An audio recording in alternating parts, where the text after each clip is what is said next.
கர்த்தருடைய பரிசுத்த நாமத்துக்கு மகிமை உண்டாவதாக. இன்றைய நம்பிக்கையின் விதைகளோடு உங்களை சந்திப்பதில் மகிழ்ச்சி அடைகிறோம். ஆதியாகமம் 4ஆம் அதிகாரம் 5வது வசனம். காயினையும் அவன் காணிக்கையையும் அவர் அங்கீகரிக்கவில்லை. அப்பொழுது காயினுக்கு மிகவும் எரிச்சல் உண்டாகி அவன் முகநாடி வேறுபட்டது. Praise the Lord. பிரியமானவர்களே, கர்த்தர் காயினுடைய பலியை அங்கீகரிக்கவில்லை. தேவன் பலியை மட்டுமே அல்லாமல் பலியிடுகிறவனுடைய இருதயத்தையும் பார்க்கிறவர். பிரியமானவர்களே, காயின் தன்னுடைய பலியை கொண்டு வருகிறான். அதுல விசுவாசமோ தேவ பக்தியோ அந்த இடத்திலே காணப்படவில்லை. அந்த பலியானது கர்த்தரால் ஒரு கடமைக்காக செலுத்தப்பட்ட ஒரு பலியாகத்தான் பார்க்கப்பட்டது. ஆனால் வசனம் சொல்லுகிறது, ஆபேல் தன்னுடைய பலியை விசுவாசத்தோட தன்னிடத்துல இருந்ததை சிறப்பானதை செலுத்தினான் என்று. பிரியமானவர்களே, இந்த இடத்துல நாங்கள் கற்றுக்கொள்ளுகிற பாடம் என்னவென்றால், கர்த்தர் எல்லா பலிகளையும் ஏற்றுக்கொள்ளுகிறதில்லை. நாங்கள் கொடுக்கும் பொழுது முதலாவது நாங்கள் பார்க்க வேண்டும், நம்முடைய தேவனோடு நமக்கு உள்ள அந்த உறவின் வெளிப்பாடு அந்த பலியில் இருக்கிறதா என்று. தேவன் எப்பொழுதும் நம்மிடத்திலிருந்து எதிர்பார்க்கிறது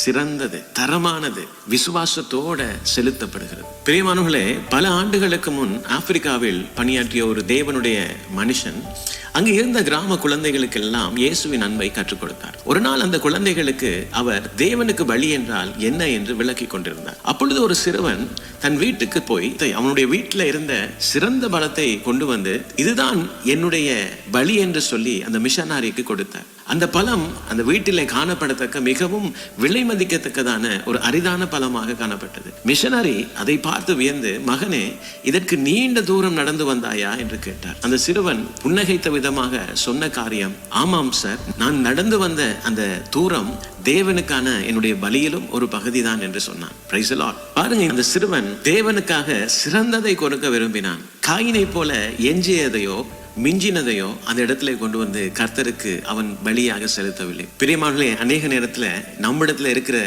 மீதியை கர்த்தருக்கு கொடுக்க பார்க்கிறோம். நம்மிடத்துல இருக்கிற அந்த குறைந்த நேரத்தை நாங்கள் எங்களால் முடிந்தவரை எங்களுக்கென்று செலவழித்து அந்த கொஞ்ச நேரத்தை கர்த்தருக்கு கொடுக்க பார்க்கிறோம்.